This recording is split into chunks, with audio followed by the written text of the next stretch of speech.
सबसे पहले तो मेरा बड़ा सौभाग्य है कि आज 205वें महाराजा गुलाब सिंह जी के राज तिलक के अवसर पर हम सारे जियो पोथा घाट पे एकत्रित हुए हैं।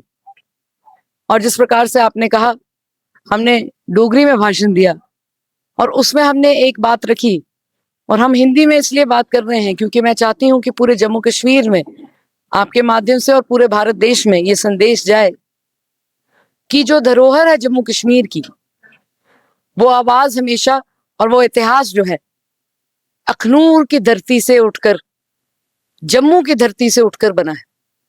ये जो नींव है, इसको आगे बढ़ाना हमारा फर्ज बनता है और इसे सशक्त करना, सशक्त करके आगे आने वाली पीढ़ियों को सौंपना, वो भी हमारा फर्ज बनता है। हमारा इतिहास जो है वो 200 साल से भी ज्यादा पुराना, राज तिलक के माध्यम से आज तो हम मना रहे हैं, पर उससे भी सैकड़ों साल पुराना है। और मैं उम्मीद करूंगी कि जब इतिहास रचा जाएगा तो ये याद रखा जाएगा कि जम्मू कश्मीर का इतिहास जो है वो जम्मू के ही क्षेत्र से उठा था, और पूरे विश्व में जिस प्रकार से में हम और बढ़ चढ़ कर देंगे। मैंने देखा अक्सर हम जो हिस्टोरिकल डे के तौर पे इसको सेलिब्रेट करते हैं, लेकिन आपने पूछा बच्चे की तरह आए हैं, आप इसको फ्यूचर के साथ कनेक्ट कर रहे हैं, आपने इसको एजुकेशन के साथ कनेक्ट किया, treaty of Amritsar historical facts के ऊपर बात की। आगे बढ़ने के लिए बड़ा जरूरी है ये याद रखना हम कहाँ से आते हैं, और आज जिस धरती पे हम खड़े हैं, आप स्वयं सोचिए, और मैंने अपने भाषण में भी ये बात की, जब राज तिलक हुआ होगा, यहाँ पर हाथियों पर सोना आया होगा, मेहमान आए होंगे, घोड़े आए होंगे, ऊंट आए होंगे, बैंड बाजा होगा, यहाँ आरती हो रही होगी।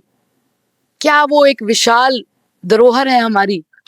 आज हम जब यहाँ एकत्रित होते हैं, जब हम पगड़ी बांधते हैं, तो हमारी एक जिम्मेवारी बनती है इतिहास के प्रति भी, कि इस इतिहास को हमने मिटने नहीं देना। और इतिहास की जब बात होती है तो आगे आने वाली पीढ़ियों को इसमें जागरूक रखना और उनको समझाना कि क्या हमारी जिम्मेवारी बनती है, उसे याद रखने के लिए हमें इतिहास को जीवित रखना बड़ा जरूरी है। इतिहास को जीवित रखना, लेकिन आपने एक और पॉइंट बड़े इंटरेस्टिंग से बोले हैं, इसलिए मैं उसी के ऊपर सारा अपना इंटरव्यू कर रहा हूँ। आपने कहा कि जेब में भी पैसे होने चाहिए, तब ये सारी चीजें हो सकती हैं।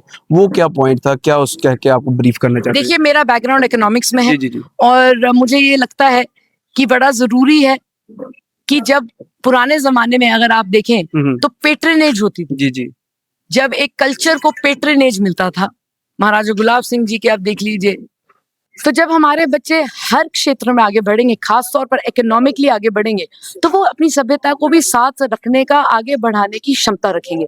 तो ये बड़ा जरूरी है कि हमारे जो बड़े बुजुर्ग हैं वो बच्चों को इतना सशक्त बनाए कि वो ना सिर्फ एक जॉब सीकर बने, पर एक जॉब क्रिएटर भी बने, क्योंकि जो जॉब क्रिएटर है वो आगे पेट्रनेज भी दे पाएगा, वो वही कल्चर को बचा और कल्चर को भी बढ़ोतरी दे पाएगा। जरूरी नहीं है कि सिर्फ उन्हीं के जिम्मे लगेगी ये बात, पर जो प्रोफेशनल्स हैं, जो बिजनेस ओनर्स हैं, वो फिर अपनी पेट्रनेज के माध्यम से आर्ट्स और कल्चरल को भी रिवाइव कर सकते हैं। आखिर में रहेगा, क्या चैलेंज लगता है आपको आज की डेट में डोगरा इतिहास या जम्मू कश्मीर की हिस्ट्री में?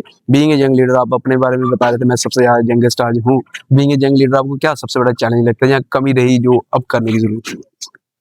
जिलेबी अस उन बदलिए, ठीक है।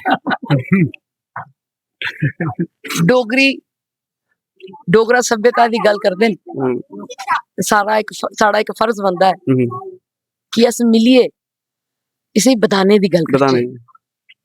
एकजुटता की कमी है, असे मिलिए पूरे भारत देश च एक गल रखनी है कि 205 साल पहले जेड़ी साड़ी इतिहास है, जेड़ी साड़ी जम्मू कश्मीर की नींव है, वो इधरों ही आई है।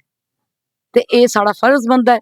तुस मीडिया के माध्यम तो गल करी सकते हो, वो गल रखो तुस, ते अस मिलिए सियासी तौर पर असैंबली च इहदे उपर गल करचे, ते मिलिए अपनी जेड़ी डोगरी सभ्यता है उसे आगे बढ़ाने दा वो अस फर्ज जड़ा ਅਦਾ ਕਰ ਸਕੀਏ। ਬਹੁਤ ਬਹੁਤ ਸ਼ੁਕਰੀਆ ਔਰ ਬੜਾ ਜੋਸ਼ੀਲਾ ਭਾਸ਼ਣ ਅੱਜ ने ਦਿੱਤਾ लेकिन बड़ी इंटरेस्टिंग ਗੱਲ ਕੀਤੀ ਇਹਨੇ कि जेबा ਵਿੱਚ पैसे होंगे पॉकेट में पैसे होंगे तभी कल्चर को हम आगे बढ़ा पाएंगे और इसके साथ साथ जो भी बुजुर्ग आ रखे हैं या बड़े आ रखे हैं या हमारी एज के आ रखे हैं उनको ये सारी चीज़ें पास ऑन अपनी नेक्स्ट जनरेशन को भी करनी है। मुझे लगता है कि इसके ऊपर अब विचार करने की ज़रूरत है। आप अपनी वैल्यूज ज़रूर कमेंट सेक्शन में रखें।